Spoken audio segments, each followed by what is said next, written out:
jërë ngeen jëf mbokk yi ci seen ànd ak ANACIM ñu dikkati ci xibaaru jaww ji gis ngeen ni que fan yi moom taw bi wàññeeku na bu baax a baax rawatina ca bët saalumu réew mi mais di ngeen gis ni que jant bi moom moo teewaat bu baax ci réew mi dinañ ko gis léegi mais laata loolu nataal satellite bi la ñuy tàmbalee xool niir yi fan lañ féetee ci asamaan si gis ngeen set na wicc ci xaaju bët gànnaar bi ñu am ay niir yu oyof yoo xamante ne ñu ngi koy am ca bët saalum ànd ak peex gi nga xamante ne dafa guus di yokk tàngaay bi ci yëg-yëg fi mu toll nii dafa tàng bu baax a baax ñu xool digg bëccëg bi naka la nar a demee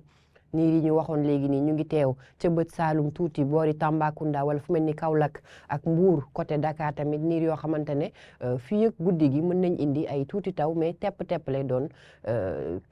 chance yoo xamante ne daal dafa néew doole jant bu fës ñu nar ko yendoo ci diwaanu Kaffrine fu mel ni Diourbel Linguère Louga gis ngeen ko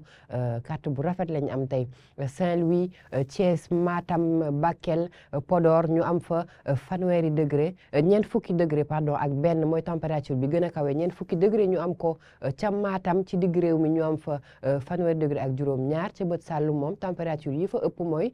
fanweeri degré ak ñeent ñi gën a néew doole ba tey diggante Dakar Mbour foofu noonu peexu géej gi dafay xaw a dugg tuuti ci ñi dëkk ci booru géej gi ñu xaar fa fanweeri degré ak ñaar mooy température bi mi nga xamante ne moo gën a néew doole mbokk yi li moo gënoon fës ci xibaaru